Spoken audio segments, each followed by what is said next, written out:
my cell phone. One of my favorite things to use daily is my laptop. But what I have to say about those items is that those things are going to destroy your children's future. I say that simply because even though you can use technology to promote learning, that's why AU gives us our iPads. We can use those in the classroom environment. They're extremely helpful, but abusing those items can distract you, and it can keep you from actually participating in class or communicating with people around you. You'd rather just sit in front of your screen. My key focus is going to be on the younger generation. I'm going to talk more about little kids and children. One of my best friends has a baby, and her daughter held a cell phone up in the air before she held her bottle. Kind of blew my mind, but she wanted to hold it. She knew what it did. She knows that when you hold it up, it can take pictures and that you can talk on the phone. She understands.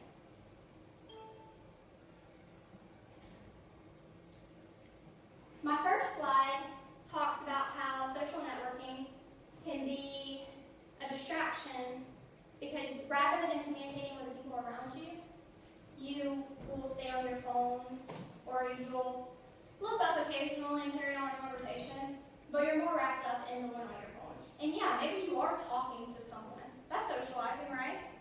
Yeah? But while you're talking to them, you're not paying attention to the person who's actually in front of your face, which I find that extremely frustrating. That's a pet peeve of mine. If we're sitting at a table, I want you to look at me, not your phone. Some children know how to work an iPad before they learn how to ride a bike.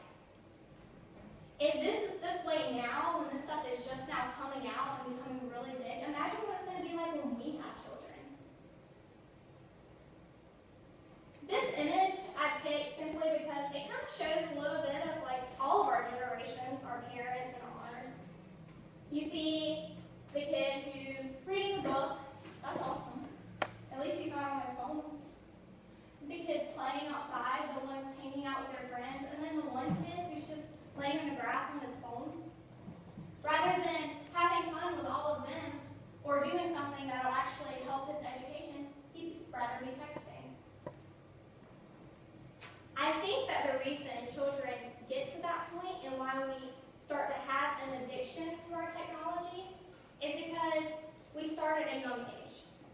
For us, we may have an addiction simply because this is new. Because when we were really little, it wasn't really that common for people to have like cell phones when they were in elementary school. But now, it is. Kids will get phones in first and second grade. Sometimes earlier than that, which I find kind of ridiculous. Technology has often replaced the dinner table. I'm sure that you guys heard that a lot. People say watching TV is more common, sitting in your bed on your laptop. I do that almost every single day rather than just chilling out on food for thought. I'll get something, come back to my room, and sit on my computer or watch Netflix. I just want you guys to think of the risk that this will have if we continue going this way. If little kids get technology at a young age, they're gonna think about that all the time. They're not gonna know any better. They're gonna think that when you eat or when you go out to a restaurant and you're waiting on your food to come, you're supposed to be playing on the iPad because that's what they did growing up. They're never gonna know that when you're sitting there, you're supposed to communicate with the people around you. You're supposed to socialize. Another thing is technology often opens up your eyes to a whole new world. You learn things that you may not, would have known otherwise if not getting online, which sometimes is awesome when you are researching or curious. But when you're really young and you're looking into things that you shouldn't, it could potentially haunt you in the future. I can't tell you how many times, and during high school alone, you hear about people posting things online that will harm them in the future, whether it's inappropriate pictures or it's posts harmful. So I think that if our little kids see their older siblings doing this all the time, or their parents, they're going to think that's normal. They're going to think it's okay to do those things. But later in life, the job market's going to be pretty much the same. They're still going to judge you if you post things that you shouldn't online. This one is really important to me particularly. Some kids use the internet to escape from who they are. My sister would be one of those people. And I can say that in a non-offensive way towards her because she recognizes that now. But for a long time, she liked to pretend to have a personality she didn't have online. Or she liked to act like she was someone else because she didn't like who she really was. She didn't like that. She was a shy girl. And she didn't have very many friends in school. But online, she had more Facebook friends than most of my friends put together. Because to her, she could be whoever she wanted to be online. But that wasn't always a good person. And the reason she got that way was because she was handed technology during a rough time in her life. And she was really young. And she didn't know how to use it the right way. And once she started doing that, she couldn't stop herself. This also brings on an increase in bullying. It's bad enough to go to school and to have people in front of you bully you or to write notes about you in class, but at least when you go home, you can escape that, or you used to be able to. Now, the moment you log into Facebook, you're probably going to see somebody make a status about you, or when you're on Twitter, subtweeting. All these different methods of bullying are only going to get worse as time goes on, because younger children who don't know anything about life are going to have more access to this every year as technology progresses. There's also, there's also a lack of privacy. If your friend posts a picture of you without you saying it's okay, what are you going to do if it's something that you don't want other people to see? What if it's something that makes you insecure about yourself? Or something that looks bad to your parents, or even to other people around you? Yeah, you can say, like, you can report the photo, or you can try to beg your friend to take it down. Like, Facebook will suggest that you message the person and ask them to remove whatever they posted. But they already posted it. Someone's already seen it. So that's something that I feel like is going to continue to go on and get worse. And that's my fear for our children. Now, before you ask me questions, I would like to ask you guys some questions. If you'll just participate, that would be great. If any of you guys have younger siblings, would you mind standing up?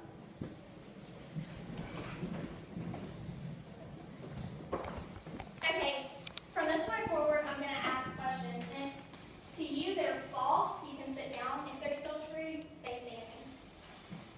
Did your younger siblings get a phone at a younger age than you did? Okay.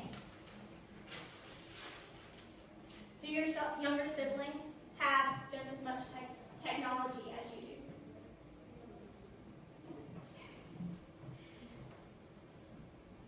Have you ever been bullied over social networking or known someone who was bullied over social networking?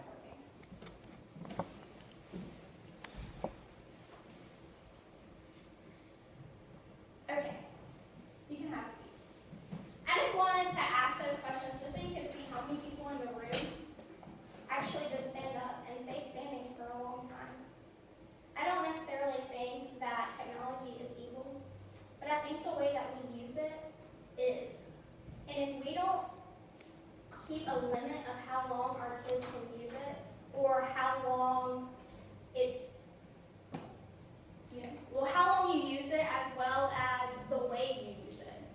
It's okay to use it for educational purposes, and it's okay to use it to browse the internet sometimes.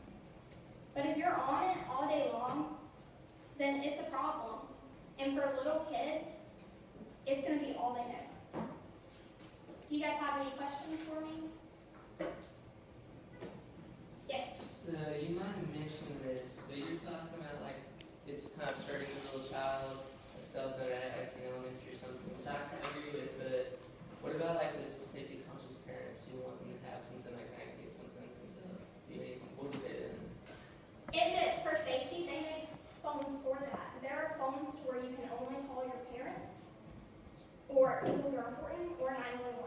I think in those cases that's great to have. Safety should always come first, but not necessarily something that they can use in class browse the internet or to talk to their friends who may not be their friends tomorrow kind of situations. At least not at that age. Anything else? What do you think is the appropriate age that a kid should like have technology that they found and such like? That's kind of hard to say because everybody's different. I think that really depends on the child themselves and how they handle certain situations.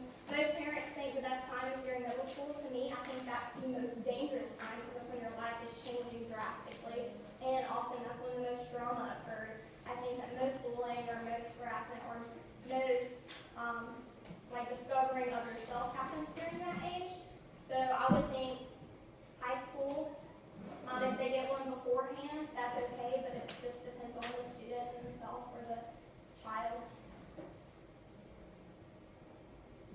I know you're focusing more on like network social Well, to an extent, yes, but I think it's not necessarily just the social networking, it's the texting, the having something in front of your face to distract you.